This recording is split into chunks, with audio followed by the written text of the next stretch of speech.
लाल किला धमाके के बाद दिल्ली से सटे फरीदाबाद में चल रही अल फलाह यूनिवर्सिटी चर्चा में आ गई।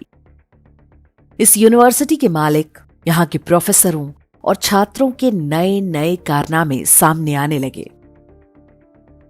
जो लोग दिल्ली में रहते हैं उनमें से भी अधिकांश इस धमाके से पहले अल फलाह यूनिवर्सिटी का नाम तक नहीं जानते थे। अल फलाह एक अरबी शब्द है जिसका शाब्दिक अर्थ सफलता या उन्नति है, लेकिन असली अर्थ कुछ और ही है। आसमानी किताब में अल फलाह शब्द का प्रयोग आखिरत के लिए किया गया है। आखिरत अर्थात मौत के बाद का जीवन और उससे मिलने वाली सफलता। तो यूनिवर्सिटी के जिन छात्रों और प्रोफेसरों ने बम धमाका करके हजारों लोगों को मारने का षड्यंत्र रचा था, वे अपनी इस मदरसा छाप यूनिवर्सिटी का नाम सार्थक कर गए। वे कौन लोग हैं जो भारत में ऐसे अड्डे स्थापित करने में सहायता करते हैं जो भविष्य में देश के लिए खतरा बन सकते हों? वो भी तब जब भारत में AMU, जामिया, हमदर्द और ऐसे ही ढेरों इस्लामी संस्थान और मदरसे चल रहे हैं। उनमें क्या पढ़ाया जाता है ये भी किसी से छिपा नहीं है। अल फलाह यूनिवर्सिटी 76 एकड़ में फैला विशाल कैंपस। फरीदाबाद के जिस धौज गांव में इसे बनाया गया है वो अरावली की पहाड़ियों के निकट एक संवेदनशील वन क्षेत्र है। यहां पर कोई भी निर्माण करना हो तो सरकार से लेकर सुप्रीम कोर्ट तक के कड़े नियमों का पालन करना होता है। दुनिया भर की पर्यावरण संस्थाएं हंगामा करने आ जाती हैं, लेकिन इस मजहबी अड्डे को रोकने कोई नहीं आया। वर्ष 2014 में जब अल फलाह यूनिवर्सिटी की स्थापना हुई थी, तब हरियाणा में भूपेंद्र सिंह हुड्डा की सरकार थी। यूनिवर्सिटी के मालिक जावेद सिद्दीकी पर करोड़ों के आर्थिक घोटाले का आरोप था। इसके बाद भी उसे लाइसेंस मिल गया। यदि हम पर, आप पर एक छोटा सा पुलिस केस हो तो पासपोर्ट नहीं बन पाता, लेकिन वर्ष 2015 में अल फलाह यूनिवर्सिटी को UGC की मान्यता भी मिल गई। तब स्मृति ईरानी मानव संसाधन मंत्री थी। वर्ष 2019 में अल फलाह यूनिवर्सिटी को हरियाणा मेडिकल शिक्षा विभाग से MBBS कोर्स शुरू करने की अनुमति दे दी गई। तब RSS के प्रचारक मनोहर लाल खट्टर मुख्यमंत्री थे। कांग्रेस से कोई आशा करना व्यर्थ है, किंतु दिल्ली की सीमा से सटाकर बनाया गया ये मजहबी अड्डा भाजपा के कार्यकाल में भी फलता फूलता रहा। क्या मनोहर लाल खट्टर और स्मृति ईरानी में इतनी समझ नहीं कि वे यूनिवर्सिटी के नाम, पते और उसके संस्थापकों के इतिहास को देखते हुए समय रहते इस संभावित खतरे को भांप पाते? वास्तव में शत्रुबोध का ये अभाव ही हिंदू नेतृत्व की सबसे बड़ी समस्या है। जम्मू के श्री माता वैष्णो देवी मेडिकल कॉलेज की 50 में से 42 सीटों पर मुस्लिम छात्रों को प्रवेश दिया गया। तब उपराज्यपाल मनोज सिन्हा के दिमाग में एक बार भी ये प्रश्न नहीं आया कि 100% हिंदुओं के पैसे से चलने वाले मेडिकल कॉलेज में एक भी सीट किसी गैर हिंदू को कैसे दी जा सकती है। माता वैष्णो देवी श्राइन बोर्ड के प्रमुख के नाते क्या ये मनोज सिन्हा की जिम्मेदारी नहीं थी कि वो सुनिश्चित करें कि माता वैष्णो देवी के करोड़ों भक्तों के चढ़ावे के पैसों का दुरुपयोग ना होने पाए?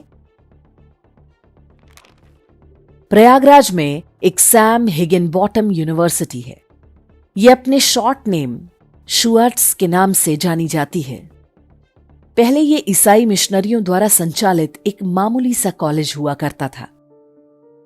वर्ष 1998 में वाजपेयी सरकार में मानव संसाधन मंत्री बनते ही मुरली मनोहर जोशी ने सबसे पहले इस संस्थान को डीम्ड यूनिवर्सिटी का दर्जा दिलवाया था। बताते हैं कि इसके संचालक बिशप राजेंद्र बी लाल से जोशी जी के बड़े ही मधुर व्यक्तिगत संबंध थे। उन दिनों भी यहां पर शिक्षा की आड़ में चंगाई सभाएं हुआ करती थीं। मुरली मनोहर जोशी द्वारा विश्वविद्यालय की मान्यता मिलने के बाद शुआर्ट्स आज पूरे पूर्वी उत्तर प्रदेश में ईसाई धर्मांतरण का अड्डा बन चुकी है। विज्ञान के नाम पर चल रही इस यूनिवर्सिटी में खुलेआम चंगाई सभाएं होती हैं। वाइस चांसलर राजेंद्र बीलाल लोगों के भूत भगाकर उनका इलाज करते हैं। कोविड के दिनों में वो कोरोना वायरस को डांट कर भगाया करता था।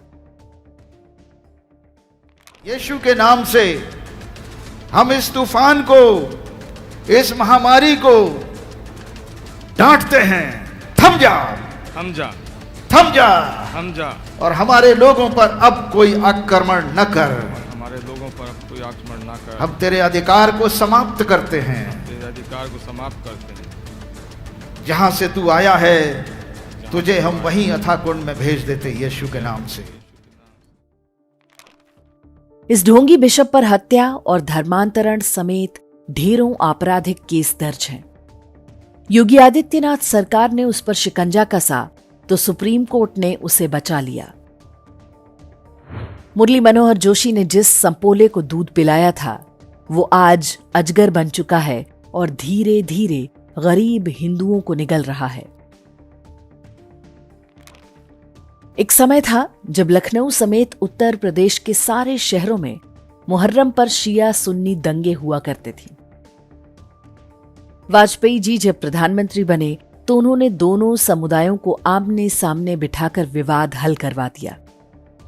वाजपेयी जी की नीयत में कोई खोट नहीं थी, लेकिन जो लोग पहले आपस में एक दूसरे का खून बहाया करते थे, अब हिंदू उनकी संयुक्त घृणा का शिकार हैं। यूपी के मुख्यमंत्री रहते हुए अखिलेश यादव ने गाजियाबाद में विशाल हज हाउस बनवाया तो बीजेपी ने कड़ा विरोध किया। लेकिन लगभग उसी समय झारखंड के मुख्यमंत्री रघुबर दास रांची में हज हाउस बनवा रहे थे। अखिलेश यादव ने इस्लाम की सेवा में हिंदुओं के टैक्स के 50 करोड़ रुपए फूंके तो भाजपाई रघुबर दास ने उनसे अधिक पूरे 55 करोड़ रुपए खर्च करके स्वयं को मुसलमानों का सबसे बड़ा हितैषी साबित कर दिया था।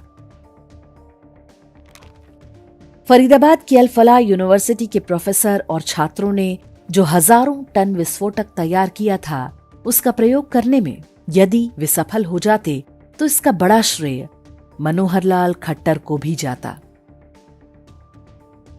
सुरक्षा एजेंसियों ने भले ही उस षड्यंत्र को विफल कर दिया, लेकिन खट्टर जी से इस बात का क्रेडिट कोई नहीं छीन सकता कि उन्होंने ही हरियाणा में मस्जिदों के इमामों और मौलवियों को सरकारी खजाने से वेतन देने की परंपरा शुरू की थी। जब यही काम अरविंद केजरीवाल ने दिल्ली में किया तो बीजेपी विरोध कर रही थी।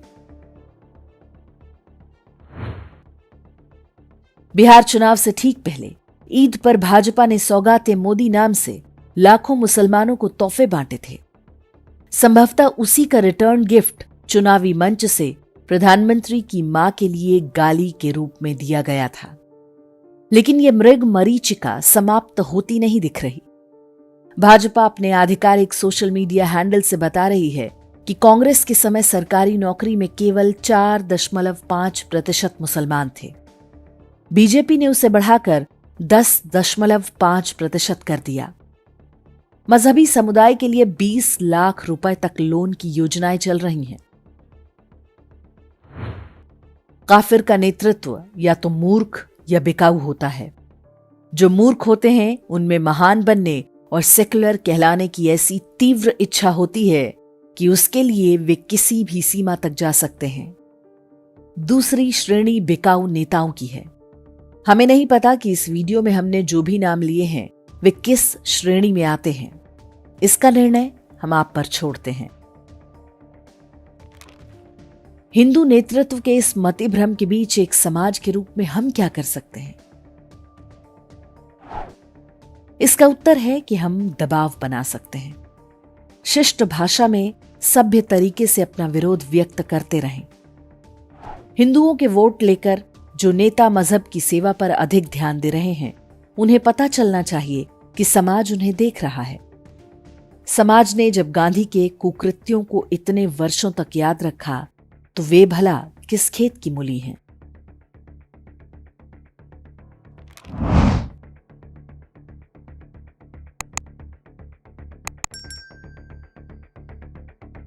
इंडेक्स ऑनलाइन के वीडियो समाज को समर्पित हैं।